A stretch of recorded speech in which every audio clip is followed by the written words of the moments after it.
Hello, vinyl community, the VC. My name is Ryan. This is my introduction video.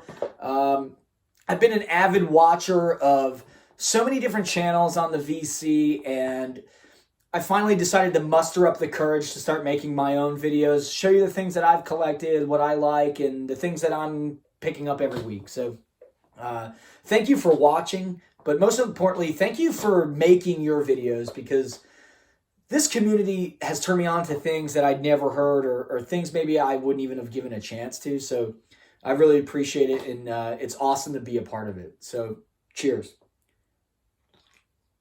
I figured this is my intro. I'm going to try to keep it short. I'm going to show some records a little later on, but give you a little backstory about myself. My collection is mostly punk rock, 70s punk. And the subgenres that go along with it, you know, power pop, proto-punk, garage, glam, stuff like that. That's I love rock and roll. I have 50s stuff, 60s stuff, and mostly 70s punk. When I got into punk, punk kind of got me into vinyl, really, because it's such a vinyl-heavy genre. Like, I mean, there's so many bands that really, they've recorded one 7-inch, and it's, you know, it's a collector genre, I feel like, you know. But yeah, mostly that's the stuff that I collect. I figured the best way to start showing records would be the first ones that I ever bought. And I think it would be cool maybe in the comments. I'm sure this has been done before, but I mean, why not? Let's have some fun. What's the first record you ever bought? It's okay if it's super embarrassing. Personally, I was just insanely lucky to buy these records first, but it's only because, okay, I'm 31 years old. When I got into punk rock, I was maybe 12 or 13, and I grew up with the internet. So there was a lot of things that I could look up, and it was easy for me.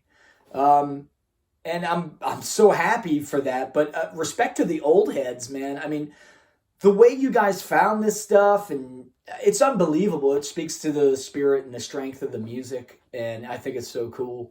But you know, like I was saying, I would look up, you know, things like punk rock. I was going to shows as a kid. I had cool parents. They would let me go to these punk rock shows. But around that time, it was probably, it was 2002 or so. And around my area, it was more of like street punk stuff. That's the punk rock that was playing around town. It was bands like The Unseen and The Virus and A Global Threat. Those bands were touring all the time, and they were around our area. And but I remember going to the shows as like a kid, you know, a little teenager, and you know, he had all these like cool guys with these vests and these studs, but they had patches all over their vests, and I would read the patches, and you'd go home and you research these bands, and it opened up this insane world to me that, like, I felt like I was the only one in it. I knew I wasn't, but I just felt like this was mine. This was for me. This wasn't my parents' music, and it was for me. You know, but even though it happened way before me, and I think that still happens. I hope it still happens today. But like I said, I was going to show some records, the first records that I ever bought. So researching punk rock as a teenager on the internet, you know, you can't help but pull up the innovators of the whole thing. You could say, we could have that debate, the innovators, whatever. The way that they put it, it's the MC5, the Velvet Underground, the Stooges, bands like that, you know. So you can't read about the Velvet Underground without hearing about Lou Reed, right? And these first records that I got weren't necessarily punk, but they're punk in their own way, and I consider them punk. Whatever. There's too many, like, genre restriction. Like, this is new wave, it's not punk. Whatever, who cares? It's rock and roll, so who cares? So when I was a kid, I was 13 or 14. I was 14 at the time. Basically, your parents would get tired of you and just ship you to the mall with a bunch of your friends, right? With like 10 or maybe $20 if you were lucky. So we had gone to this mall. It was a crap mall, and there was this building across the highway from it, and it was like this just square block building. It was painted purple, and it sold like old records and video games and stuff. And I remember my dad playing records. He had a tiny record collection. He collected more like Black Sabbath and I love Black Sabbath, but I wanted something that was mine. I wanted my own records. Like I saw my dad's, I wanted my own. So I remember we left the mall. We're like, we're gonna go to that record store, man. We're gonna get something. We're gonna find something cool, and we walked across that. It was like Frogger. We were kind of like in and out of traffic getting across. We finally made it to this. Really, it was like a dilapidated, just crap building. And we went in there, and there must have been 10,000 records in this place, but like 1,000 of them were like terrible Glenn Frey garbage records, right? Things you'd just find in a used bin in a Goodwill or something. And I remember flipping, and finally, I landed on something that kind of rang a bell to me, and I'd never seen it before, but I knew the name. And this was the first record that I ever bought, and I feel I'm so lucky that this is the first record I ever bought. But this is it. It's Lou Reed Transformer. I knew the name because of the Velvet Underground and researching, punk rock and its origins and whatever, But this is 1972. This is RCA, yeah, RCA. So this is the first one I ever bought, and I remember picking it out of the rack, and I thought the cover was cool, and I knew the name, but then I turned it around, and you're looking at this kind of androgynous man, and I mean, like I said, I'm 31, and the person on the left side, I don't even know if that's a man or a woman still. I don't know. You be the judge. I don't know. Maybe somebody has some info on who that is. I don't know. And as a kid, my 13-year-old, 14-year-old brain is reading, songs like Vicious and Hanging Around, Walk on the Wild Side. I mean, this is really cool. This is in my top 20 at least of all time. RCA, Lou Reed, Transformer. And it's such a great record. Putting it on, and I must have spun this thing 20 times the next day, and I'm sure my parents were sick of it, but probably a little bit worried about me. But it still stuck with me, and I loved Lou, and it got me more into the Velvet Underground. It got me into John Cale and stuff like that. So that's where my journey began. I think I paid $5 for it, and it's beat up, but it's mine. And it's the first record I ever bought, and I'm proud to say I still have it. So that's really cool. And so I remember it was the next year I was going on vacation with my mom. I was going to see my aunt in Virginia. And we went out to lunch at some place, but across the street it was like a loft place, and it had a neon sign that said records. And I just kept bugging them like, I want records, I want to buy records, I want to see what's in that place. I felt like I was born with this bug. I don't know. So I wanted to go, and they finally, appeased me and said, okay, we'll go. So we walk up the stairs to this like dingy little, there must have been 2 lights hanging from the ceiling in this place. It was ridiculous. And I remember going to the guy at the counter, and I'm telling him, I'm like, things that I'm into. I've been researching old punk rock. I like this stuff. I bought Lou Reed Transformer. I want more, stuff like this. So he gave me 3 records that day that I took home. And the first record was this one. It was Live Stiffs. It was a tour in 1977 with Ian Dury, Reckless Eric, Elvis Costello, Nick Lowe, Larry Wallace. And I had no idea what this was as a teenager. I didn't know. And man, this blew my mind.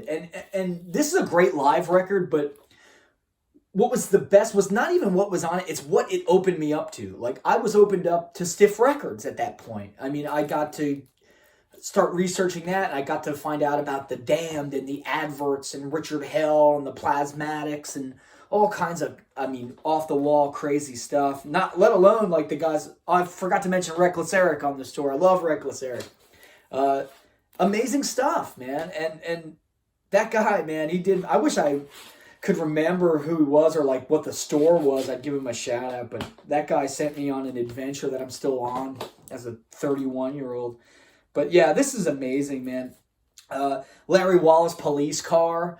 The live version on this record kills the single version. Mauls it. Not even close. There's another cover of this. It's a different alternate cover. And I might have it. I gotta look. I should have brought it out for the video. But I wanted to bring the first couple records that I ever bought. So Live Stiffs, 1977. Awesome stuff. I mean, hearing Ian Dury as a 14-year-old, I didn't know what to think. You know, I mean, that's ridiculous. You know. So the second LP that I was given by this guy was, and it's, I'll just show it. It is Elvis Costello, This Year's Model. Okay. This is 1978, I think, on Radar. Yeah, Radar. It's on Radar. 1978, Elvis Costello, This Year's Model. This was like mind-blowing to me. I mean, the musicianship on it is amazing. And as I got older, I started liking Elvis Costello more. As a kid, I liked the music. I knew there was attitude to it, but the lyrics are so adult that I really didn't understand the innuendos. He's just so good at those innuendos and things. Elvis Costello was a bitter, angry guy. I mean, he really was, man.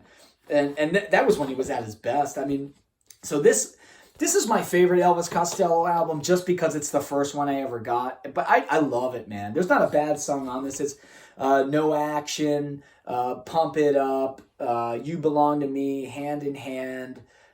Lipstick Vogue is probably one of my top Costello songs. There's just Lip Service. There's so many on this record. The bass on Pump It Up that bass line is freaking awesome. You ever see the video for that song? It's like, all right, rest in peace, Elvis Costello's ankles. Watch that video. It's unbelievable. But yeah, this was the second one he gave me.